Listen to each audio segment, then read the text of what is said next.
دستاویز میں ردوبدل اور انسانی اسمگلنگ کا کیس، جوڈیشل مجسٹریٹ شرکی نے سارم برنی کی درخواست ضمانت مسترد کر دی۔ فاروق سمیع ہمارے ساتھ ہیں، ان سے مزید جانیں گے۔ فاروق، آگاہ کیجیے گا سماعت سے متعلق۔ جوڈیشل مجسٹریٹ نے سارم برنی کی درخواست ضمانت کو مسترد کر دیا ہے اور سارم برنی فاروق، آپ کی آواز ہم تک نہیں پہنچ پا رہی، دوبارہ رابطہ کرتے ہیں آپ سے۔ دستاویز میں ردوبدل اور انسانی اسمگلنگ کا کیس ہے، جوڈیشل مجسٹریٹ شرکی نے سارم برنی کی درخواست ضمانت مسترد کر دی ہے۔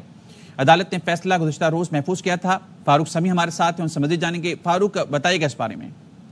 سپریم کورٹ کراچی میں آج سارم برنی کی درخواست ضمانت ایک بار پھر مسترد کر دی گئی ہے۔ سارم برنی کے اوپر الزام ہے کہ وہ انسانی اسمگلنگ اور دستاویزات کی رد و بدل کے اندر ملوث رہے ہیں۔ اس حوالے سے ان کے وکیل نے گزشتہ دنوں میں استدعا کی تھی کہ ان کو ضمانت دی جائے، اور یہ موقع اپنایا گیا تھا کہ ایف آئی اے اب تک کوئی شواہد پیش کرنے میں ناکام رہی ہے، اور جو والدین دعویٰ کر رہے ہیں کہ بچے ان کے ہیں، وہ بھی ایسا کوئی ثبوت پیش کرنے میں ناکام رہے ہیں کہ وہ بچے حقیقتاً انہی کے ہیں، اور نہ ہی سارم برنی کے خلاف کوئی اب تک گواہ پیش کیا گیا ہے۔ تاہم عدالت نے آج محفوظ فیصلہ سناتے ہوئے سارم برنی کی درخواست مسترد کر دی۔ اس سے قبل بھی ان کی درخواست ضمانت دائر ہوئی تھی جو مسترد ہوئی تھی۔ جی ٹھیک ہے، بہت شکریہ تفصیلیں آگاہ کرنے کے لیے فاروق۔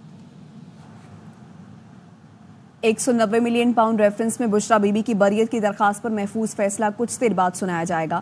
گزشتہ روز احتساب عدالت نے بشریٰ بی بی کی بریت کی درخواست پر فیصلہ محفوظ کیا تھا۔ وکیل عثمان ریاض گل نے بشریٰ بی بی کی بریت کی درخواست پر دلائل دیے تھے۔ عدالت نے چیئرمین نیب کے خلاف توہین عدالت کی درخواست فریقین کی جانب سے دلائل پر غیر مؤثر قرار دی تھی۔ ڈسٹرکٹ کورٹ اسلام آباد نے بانی پی ٹی آئی کے 6 اور بشریٰ بی بی کی ایک مقدمے میں عبوری ضمانت میں 19 ستمبر تک کی توسیع کر دی۔ جیل حکام کی جانب سے بانی پی ٹی آئی کی ویڈیو لنک پیشی نہ کرانے پر جواب جمع نہیں کرایا جا سکا۔ عدالت نے جیل حکام سے دوبارہ رپورٹ طلب کر لی۔ سماعت 19 ستمبر تک ملتوی کر دی گئی۔ لاہور کے انسداد دہشت گردی کی عدالت نے بانی پی ٹی آئی کی 9 مئی کے 4 مقدمات میں ضمانت بعد از گرفتاری پر سماعت 7 ستمبر تک ملتوی کر دی۔ عدالت نے آئندہ سماعت پر پریسی اسپیشل پروسیکیوٹر کو دلائل کے لیے طلب کر لیا۔ بانی پی ٹی آئی کے وکیل سلمان صفدر مصروفیات کے باعث پیش نہیں ہوئے۔ وزیر اعلیٰ خیبر پختونخوا علی امین گنڈاپور نے پشاور ہائی کورٹ میں راہداری ضمانت کے لیے درخواست دائر کر دی۔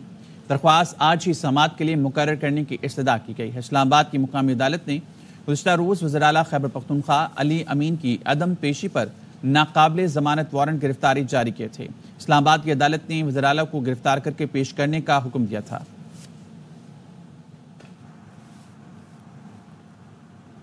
وزیر اعلیٰ کے پی علی امین گنڈاپور نے اسلحہ اور شراب برآمدگی کیس میں وارنٹ گرفتاری کے خلاف سیشن عدالت سے رجوع کر لیا۔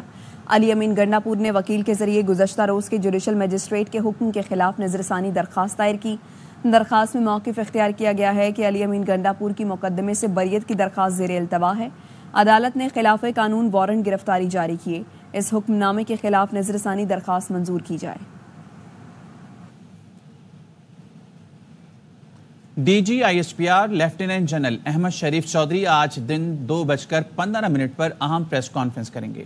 پریس کانفرنس میں داخلی سلامتی، دہشت گردی کے خلاف اقدامات اور دیگر امور پر بریفنگ دی جائے گی۔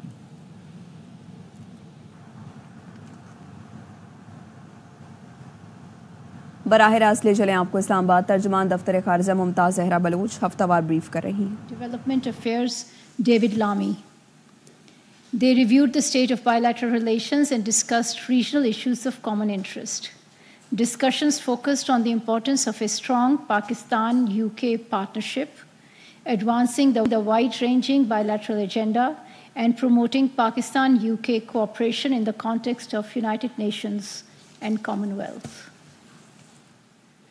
Today, the Deputy Prime Minister will meet with Deputy Prime Minister of the United Kingdom, Angela Rayner. The Deputy Prime Minister and Foreign Minister will also engage with members of the UK Parliament and representatives of the Pakistani community in the UK. Last week, Foreign Secretary Mohammad Cyrus Sajjad Qazi led the Pakistan delegation at the 50th session of the OIC Council of Foreign Ministers in Cameroon. At the CFM, the Foreign Secretary shared Pakistan's perspective on the dire situation in Gaza and the West Bank and the resultant humanitarian crisis, the importance of preventing further escalation in the Middle East, the right to self-determination of the people of Jammu and Kashmir, imperatives of solidarity and unity of the Ummah, and the challenges of climate change, terrorism, and rising Islamophobia and xenophobia. The Foreign Secretary also attended the meeting of the OIC Contact Group on Jammu and Kashmir, held on the sidelines of the Foreign Ministers' meeting. He briefed the OIC Contact Group on the evolving situation in Indian illegally occupied Jammu and Kashmir and its attempts to consolidate its occupation in violation of the relevant UN Security Council resolution by creating an environment of intimidation and fear.